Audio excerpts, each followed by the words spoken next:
Hello, my name is Aliff Sofea. In such wise, my partner and I will be discussing on the high cost of living among Generation Y in Kuala Lumpur. And my name is Aliff Sofea bin Udajaya.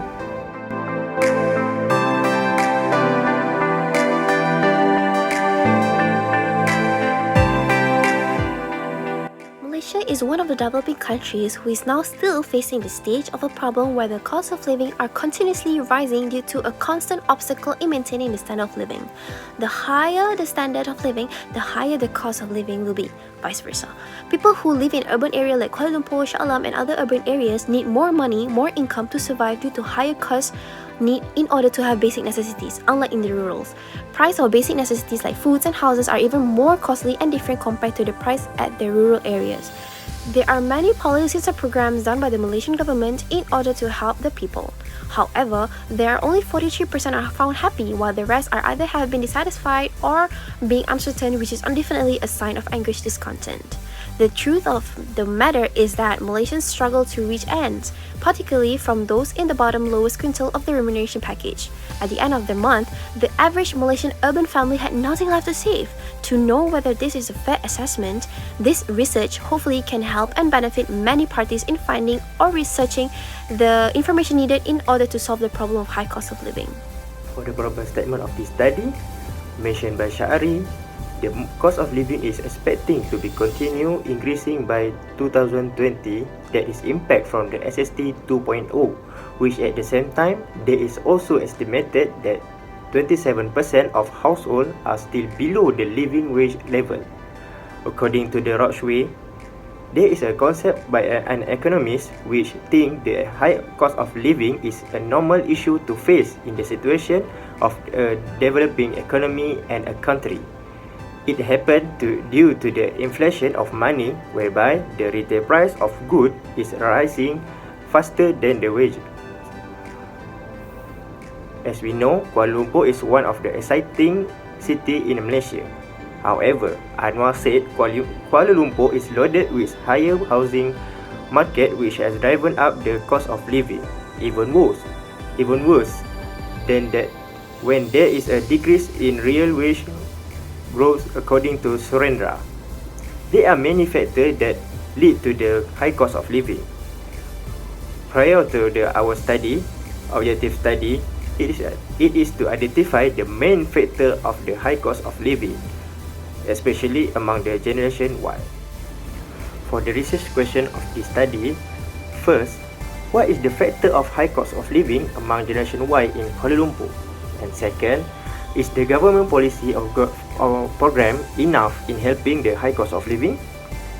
And lastly, which factor will most influence the high cost of living? Then the research objective will be to identify the factors of high cost of living among Generation Y in Kuala Lumpur.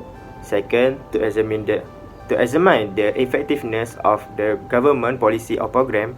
And last, to identify the main factor of the high cost of living. Okay, this is our conception framework of our study, which there are 3 independent variables and 1 dependent variable. The first independent variable is money spending attitude, and second, inflation, and the third, government policy. These 3 will be the factors of the dependent variable, which is the high cost of living faced among the Generation Y. Okay, this is our hypothesis statement that has been listed by the independent variable, which is first, the money spending attitude. Our hypothesis statement for the money spending attitude is H0(1).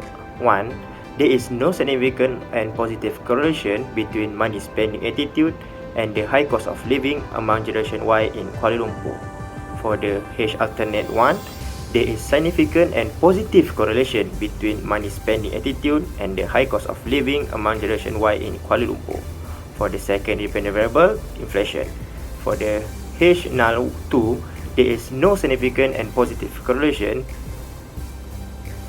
between the inflation and the high cost of living.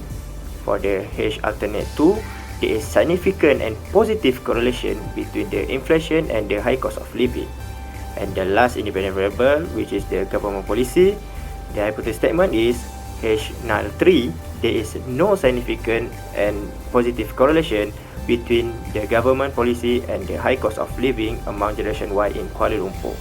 For the H alternate 3, there is significant and positive correlation between the government policies and the high cost of living among Generation Y in Kuala Lumpur. Research method. Firstly, research design. A cross-sectional survey is used to collect all the data collection by relying on the quantitative research method so that the objective can be obtained. Secondly, the unit of analysis. The unit of analysis is the individuals which refer to the Generation Y in Kuala Lumpur that involve those aged from 26 to 42 years old, men and women. As for the sample size, there are more than 7 million people in Kuala Lumpur. However, we only managed to obtain 100 respondents only, but it is still acceptable based on the rule of thumb. Next, sampling technique. Sampling of snowball is a non-probability sampling which will be used in this analysis as a chain referral sampling where the sample tend to have traits because the targets are not easily accessible. This sample starts when we, the researchers, pass the surveys to an individual and that person will pass the surveys to those that have similar characteristics that the individual possesses. In this research has targeted those Generation Y that are living in Kuala Lumpur. This technique is beneficial and is quicker to find samples and cost-effective too. As for data measurements, the questionnaire is a research tool made up entirely of a list of questions to collect data and information from the respondents. Both Bahasa and English were used for furthering the formal questionnaire. The proposed questionnaire will cover 5 sections. Section A, respondents' demographic data, and Section B, the high cost of living faced among Generation Y. The questionnaire consists of 5 items that measure the determination of how interested they are in knowing more about the high cost of living in Kuala Lumpur. As for Section C, the behavior or money spending, from these sections, the researchers are able to identify whether respondents spend their monetary properly or just simply so that they can be known that the respondents have the ability to save their income balance despite the commitments and personal spendings. Section D, the Consumer Price Index (CPI). This part is to know how well do the respondents are exposed to the CPI. And lastly, Section E, the Government Initiative. This is where we are able to know whether the respondents are satisfied with the policies done by the government. Data collections. The data will be collected for the distributions of questionnaire and cover letter were attached to acknowledge the message stated. The questions were all set via Google Form in dual languages. Data analysis. The statistical package for social science (SPSS) was used to conduct the analysis of the studies, which required the change of raw data into a form that can convey the information to explain elaborately a set of factors in a position. It can be done via modifying and instructing the raw data accumulated. Pearson correlations and multiple regression were used to analyze this data. Okay, this is our research finding result, which have been taken from the 100 respondents. As you can see, the majority gender of the respondent is come from the male, which is 51 male, and the remaining is female, which is 49.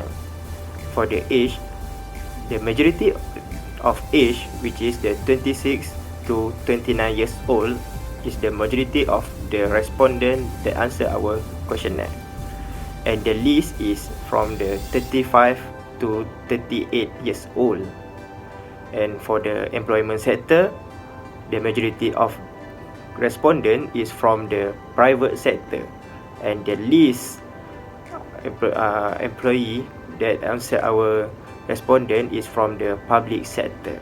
For the household income, the majority of them is from the that have a household income that range from 2,201 to 3,300 ringgit of Malaysia, which is 25 of them from there. And the least of the respondent is from the household income that have 3,301 to 4,400 ringgit of household income is from there.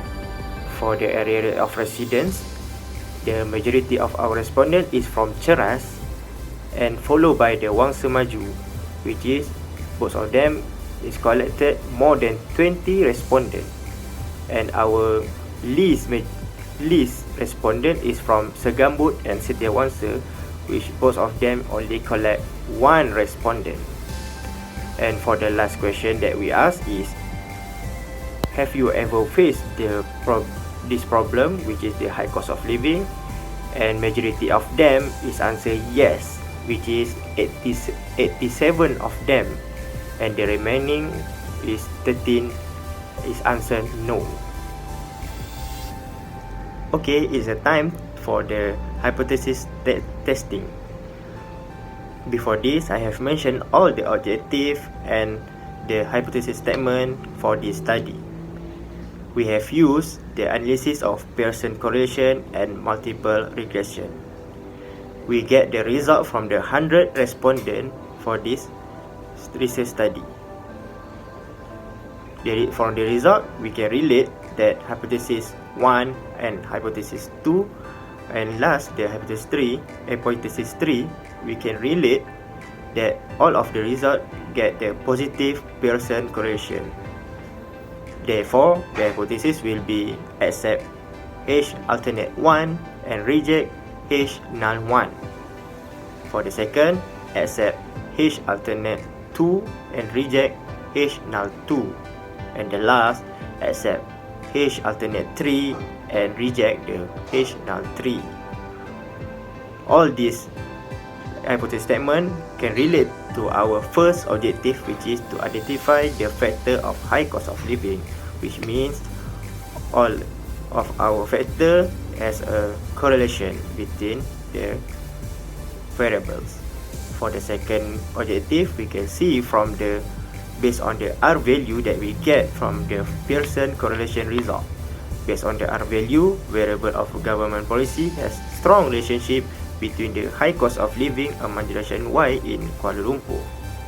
For our last objective, we use the multiple regression, which based on the p-value that we get from multiple regression is the variable of government policy is the main factor of the high cost of living among generation Y because it has smallest p-value between all the variables.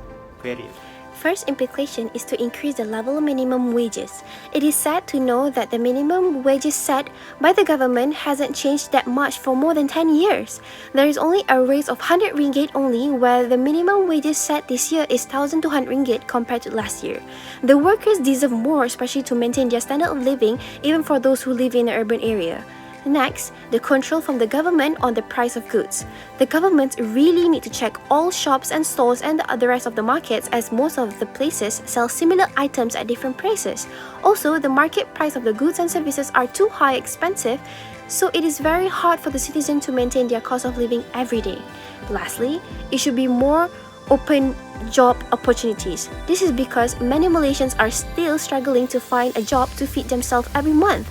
Even worse, there are many immigrants working in Malaysia when there are many jobless Malaysians exist. The responsible authorities really need to urge all companies to provide more job opportunities without being so picky. Firstly, less responsive. We use method where we spread the questionnaires using media to direct the respondents to the Google form.